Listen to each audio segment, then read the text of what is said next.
ụtụtụ ọma nọ ya na eke ọma nọ asị nkachi taa bụ eke ketara anyị ihe ọma anyị ga-adị ka echi na echi adị agwụ agwụ asị m onye chụwa anyị ya daa onye sị na ife anyị na-eme ama enwusi were isi onye anwa tinye ka ihe anyị na-eme nwe isi ise aka m bụkwa onye nke gị Ugochi tubelu Oraifite Nwa Adama anyị na-agbụ alụ ihe m ji wee bịa n'ụbọchị taa bụ anyị kpọọ ndị Igbo niile oku ka anyị na-achịkwute nachigata azụ n'ọdịnala anyị ya na omenala anyị. Ihe nchọ ka nkọwalụ gị bụ na ụmụ ọdịnala Igbo anyị bụ ndị Afrịka nwere okpukpere akpọrọ ọdịnala. Ọ ebe anwa ihe njikwa ndị mmadụ ha nata n'ọdịnala bụ na ịnọrọ ebe ndị ya ancestors nọ ị nwere nnukwu advantage na ndị ije nọ na ụka ọbịa. Ka mmadụ gị ofu atụ ndị ụmụ Israel wee ruo taa nwere obere a na-akpọ Judaism a bụ ihe ị ga-ejegọta ọfụma bụ ụmụ ihe a ije na lee akwụkwọ Leviticus ihe afọ ebe a kụrụ okwu gbasara ịchụ àjà dị iche. Enwere àjà ire ọma, àjà nsure ọkụ, enwere àjà mbupụ mgbaghara mmehie, enwere àjà dị iche iche a na-achụ ka ihe ọma wee mewe. So ha na-achụ àjà wee ruo taa. And mgbe ndị ụka ọbịa bịalụ onwere mgbe nwa nke mmadụ bịa wee kọndem mụọ àjà ha na-achụ. Ihe ọ sịrị bụ na ya bịara ka ime ka agba ochie ka o sie ike. Mana ana m achọ ịgwa gị na ọbịa nwa nke mmadụ bịalụ maka ndị Gentiles. Gịnị bụ ndị Gentiles? Ndị Gentiles a bụ ndị ewelu na ha bụ ndị abụrụ ndị Jew, ndị Europe. Nke bụ eziokwu na ọbịa ndị ụka ọbịa bịalụ abụrụ maka ndị Afrịka kpatara na mgbasa ozi niile ọ bịara n'Afrịka. Ebe ọ bịara Kọrentian ọ bịa Kọrentian bịa mpaghara Turkey na ebe ndị Europe niile ndị ọbịara nwere mgbe Afrịka emenshọnụrụ na akwụkwọ ndị ụka ọbịa bụ mgbe ọ gbara ọsọ ndụ wee gbata n'Ijipt gbacha nke onwe ọzọ ebe ọzọ ekwuru na nyanwa na onwe ya gbara ụkwụ na Afrịka. O so na ozi o butere abụ is not for us. Mpaghara ọbụla eje na ndị Eshia ha nwere Buddha na enwere na ka m esikwa ya ka ịghọta ọfụma. Enwere continent, every continent nwere Mezaya esitere maka ịgbasa ozi ọma maka nzọpụta ndị mpaghara ahụ. Na mpaghara ndị India, Asia esendịrị ha Buddha. Na mpaghara nke ndị Gentile, ndị Europe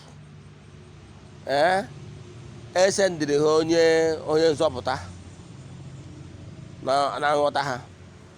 Mana nke ndị Afrịka anyị nwere ndị nna nna anyị ha. And ọ bụrụ na ekwuru ebe ndị nna nna gị kwụ ekpere gị ị nwere advantage maka na okpukpere a ka ndị nna nna anyị ha nọ na ya. Ịdị ihe ndị oyibo kpọrọ homogeneous to our race.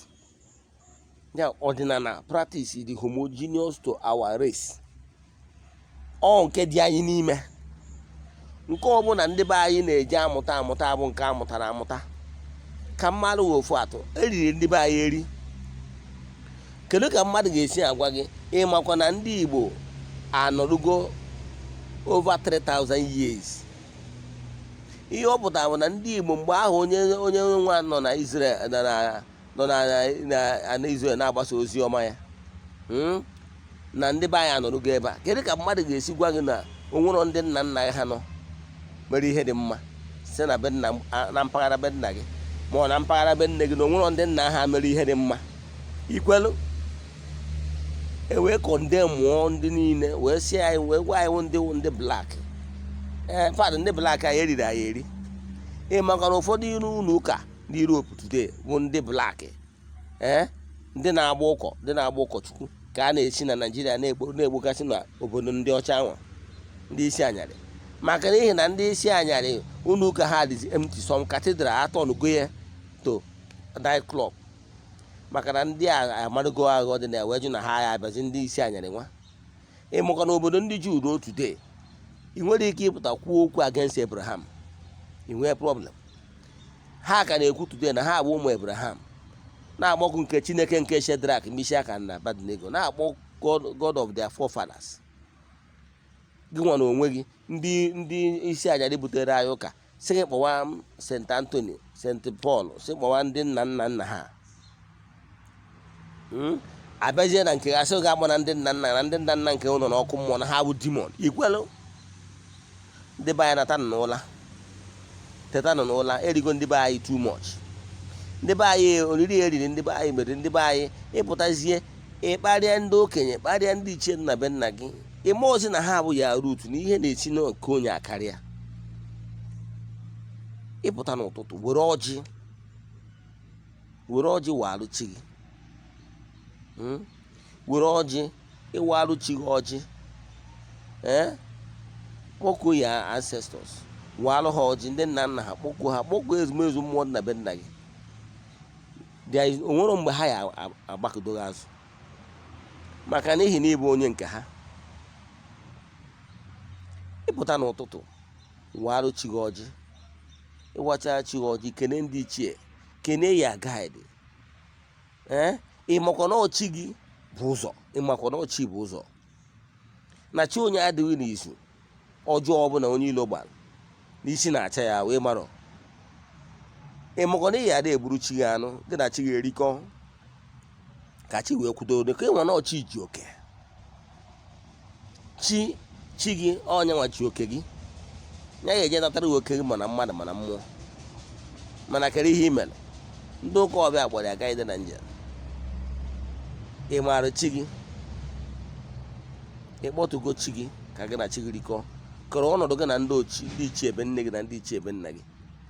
Mmụọ dị be nna gị iso na ndị na-eji emebi ịma na ndị niile abụ anjel nke Chukwu, nọọ ndị niile aso na ndị na-eburu ahịhịa anyị, na-ebujo to entities of powers, ebe a ga-anọ wee zaa ekpere.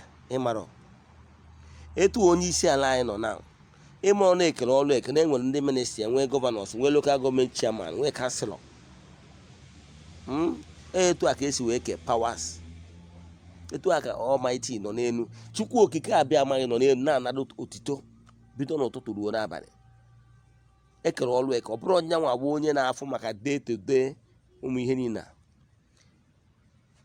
Governance on earth is a prototype of ihe enwere na great beyond in the spiritual world. So Chukwu okike nọrọ onwe ya na-anara otito na ekene ọsọ ọrịa. Ọ ndị angel ya bụ ndị ọrụzi ọrụ ha ide eburu ahịhịa ndị mmadụ na-ebuji ya n'ebe a ga-aza ha. Enwere dipatmentị na-afụ maka favor. Enwere ndị ka nkọwazire ka ihe esikọta ya. Ndị ụka ọbịa kwere na o nwere ndị angel nke Chukwu, ndị ọ bụ ọrụ ha bụ iburu ahịhịa ebugara Chukwu, wee kwuo na n'ime ha bụrụ ndị na-eche anyị. Enwere ndị ọrụ ha bụ ije announce like St. Gabriel, ndị ọrụ ha bụ ije announce goodies to people. Etu a ka esi nkere ọrụ eke. Enwere ndị ọrụ ha bụ ije n'ọgụ like St. Michael. Ajọ nka nwere ihe ịma nkụzi ịma ndị ụka ọbịa wee kụziere ihe na-eme na mmụọ. Enwere ndị ọrụ ha bụ ije n'ọgụ.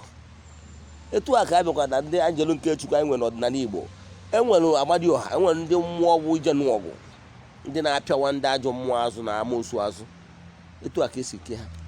Mana ihe ịmara ya, mana ọgụ a mara nwee ndị nwe ahụrụ ịda ayọta ihe ọma ka ihe ọma na-eme, na-eweta good tidings. Ọha bụ ụmụ mmụọ nna be nna gị. Na-echukwu ụmụ ihe ndị a na ihe na-esi na nke onye akarịa. Nke ikpeazụ m chọrọ ịkọwa maka ya bụ, ọ bụrụ na ịbụ onye nọ na mba mmadụ ma ọ bụ nọ mba ofesi, o wee bụrụ na nọ na nsogbu dị iche iche, mana ị nwere ego iji alụ ọrụ na ihe ị ga-eme, mana echefukwana ịbanye testimony, ma ọ bụrụ na ihe a chọrọ ịkọwara kịta ka na ome, maka na ama nnọọ ya eme. mana ihe ji sịghị ihe edofọrọ inye testimony bụ ka o wee bụrụ agbamume maka ndị ọzọ ndị obi ha esiri ike. Ịpụta ụtụtụ ọbụla ọ bụrụ na ị nwetara ọjị chọọ hot ihe eji wee pour libation. N'ebe anya, Ugochi tubelu Odinana temple is located at the east. Kerebe bụ east. East bụ iteta ụla n'ụtụtụ ebe ọbụla anyanwụ si ebini dịka ebe 9 in the morning 9-10 ebe ahụ anyanwụ si ebinite ebe a bụ east. So ihe ị ga-eme ewu ịpụta n'ilo n'ihu be gị chọọ ebe anwụ si ebini n'ụtụtụ ọbụla ebe a bụ east. Ihe ọpụtara m n'isi anwa ka ị ga na-eche ihu sorry. Ọ bụrụgo onye nọ n'ime room be gị face that east. Ọ bụrụ na ị mara ihe ị ga-eme, were ọjị. Ọ bụrụ na ị nwere ọjị, ị nwere nkwụ ọkụ.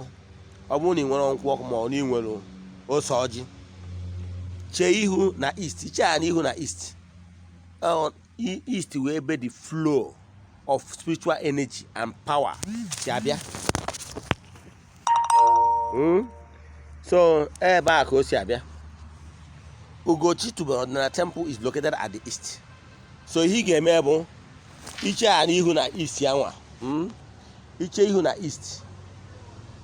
Isi Chineke, gods of our forefathers, na ike ọdịnala Igbo, i wee kpọọ the powers that flows and from the activities a na-eme na Ugochi tubelu Odinana temple. N'ụbọchị taa na ị na-aga ọfọ ihe ọma n'isi gị, were ekwubie okwu, kwubie etu ị chọrọ ka ụbọchị dịrị gị. Ọ bụrụ na ị nwetawuru ọjị ma ọ bụ nkwụ ọkụ iji wee kwu nke a, ihe agba ya na shọt obere wee kwujire na aka ikwubicha okwu, ịtụsị ya n'ala pour libation. Ọ bụrụ na ị nwetawuru ya, ọ bụrụ na ị nwetara alligator pepper, were alligator pepper mkpụrụ ya tinye n'ọnụ gị, ịkpụrụ ya n'ọnụ, chebe ihu na east. Ọ bụrụ na o nwere ihe ọ bụla ime ichetara, cheta Ugochi tubelu Odinana temple is located at the east. Ihe ọ bụla ị na-ekwu, so that you will be connected to every daily activities na ọjị niile anyị na-agọ kwa ụbọchị ọbụla na anya bụ temple maka ọdịmma nke ụmụ ọdịnala nke ụmụ Igbo n'elu ụwa gbaa gburugburu. Iche ihu na anya bụ altar, ikwubie okwu ihe ị chọrọ, yọọ ihe ọbụla ị chọrọ, kwubie okwu, ikwuchi okwu. Ọ bụrụ na nkwụ ọkụ ka iji tụọ ya na etụpụ ya n'ala, ọkwa nnọọ ọjị ka iji ịwacha anya bụ ọjị, ewuo ya n'efere nke gbudoro ihu n'ala, ịtụpụrụ ya n'ala, iwere ọzọ tụpụrụ entities of powers from the east. Ọ bụrụ na ọ dị tụpụ ọzọ say for any entities of powers from Odinana Igbo temple. Uche ya mee nke a na-agwa gị. Ọgwụkwa na-ejiri ọjị ma ọ bụ ose ọjị ma ọ bụ hot, gburu ose ọjị mkpụrụ ịnọ n'ọnụ gị, iwee kwubie okwu, kwuchie etu ịchọkwa ụbọchị ahụ dịrị gị. O nwee kọntraktị ị na-achọ ma ofefe ị na-achọ, ikwubie ya, ikwuchie ya n'okwu. Then ịtazie ose ọjị ahụ mkpụrụ ị na-anwụ iji, ịbụpụ ya n'ikuku 4 times. Example, pụa pụa pụa pụa 4 times, representing afịa na-anọ n'ụbọchị na-anọ. Ikwucha mee ihe a m gwara gị consistently. There is no way you will make it consistently from that day merie to the next 21 to 30 days ka ị ghara ibido fụwa favor. Try ya ihe a na-ekwu. Chetakwa, ọ bụrụ na o nwere ọrụ anyị n'ụlọ gị mana ị mere ihe ndị a wee tap up blessing na-flow from this temple of Odinana Igbo temple, echefukwana inye testimony. Daalụnụ. Aka m bụkwa onye nke gị, Ugochi tubelu Oraifite. Anyị na-agbakwa afa nke ọma.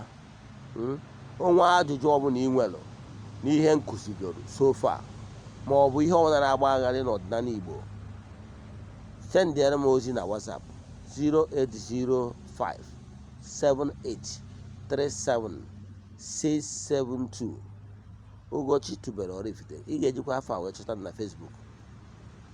Igbo makanụ ya gazienụ n'ọfọ.